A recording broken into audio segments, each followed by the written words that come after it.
বন্ধুরা, Pinki kitchen are eating চ্যানেলে আপনাদের সবাইকে স্বাগত জানাই। আমি আবার একটু আসার কুকিং ভিডিও নিয়ে চলে এসেছি।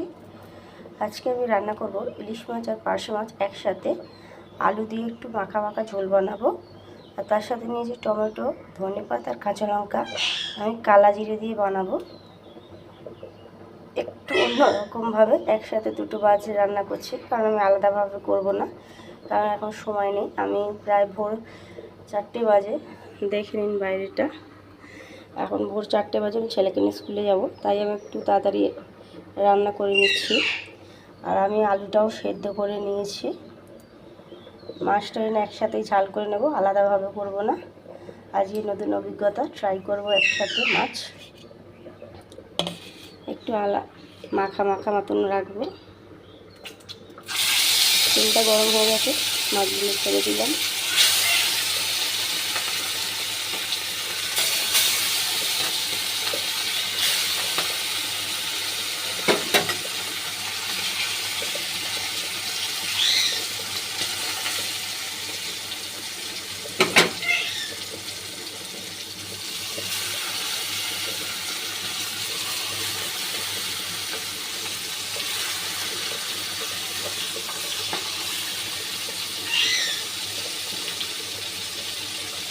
এবার এটা একটু ভাজা হতে দেবো, হালকা লাল লাল করে ভেজে নেব।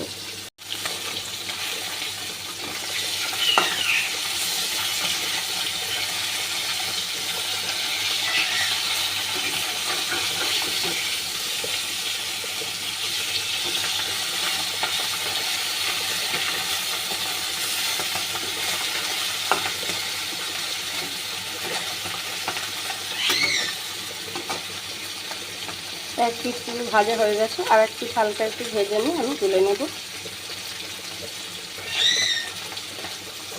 মাছগুলো ভাজা হয়ে গেছে, এবার আমি সব তুলে নেব।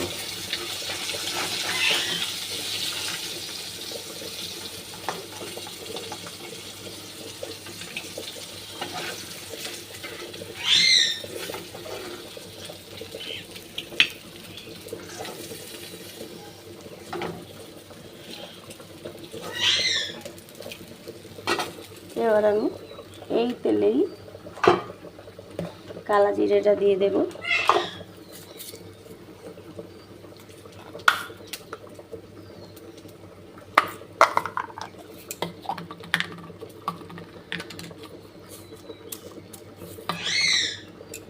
কালা জিরেটা দিয়ে দিলাম।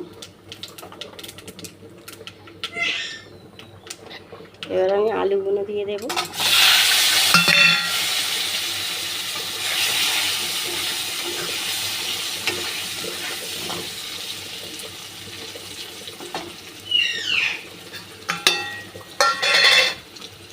আলুগুলো লাল লাল করে ভেজে নেব। দেখে নিন, আলুটাকে আমি ভালো করে লাল লাল করে ভেজে নিয়েছি। এবার টমেটোটা দিয়ে দেবো।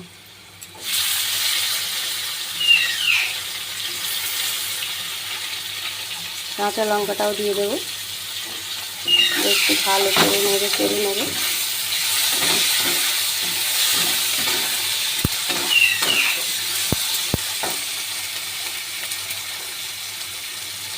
দেবো স্বাদ মতো নুন।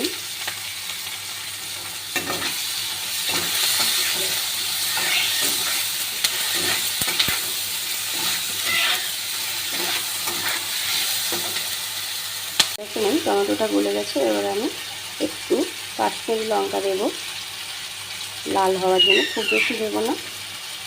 দেবো একটু হলুদ গুঁড়ো, হাফ চামচ, ছোটো চামচে। এবার একটু কষে নেব।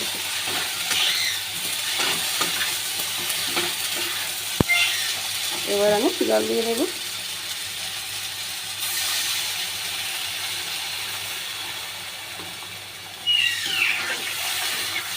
খুব বেশি কিন্তু জল দেবো না, হালকা একটু মাখা মাখা রাখবো।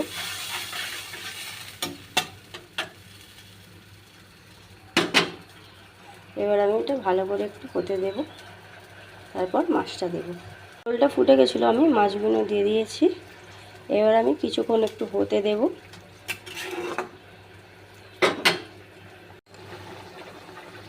একটু হালকা নেড়ে দেব।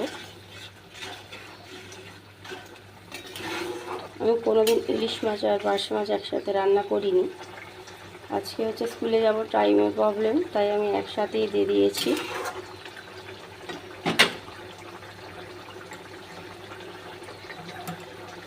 এবার যেহেতু ঝোলটা ফুটে গেছে, এবার আমি ধনে পাতাটা দিয়ে দেব। খুব বেশি কিন্তু দেব না, অল্পই দেব। দিয়ে আর কিছুক্ষণ হতে দেব, হয়ে গেলে আমি নামিয়ে নেব।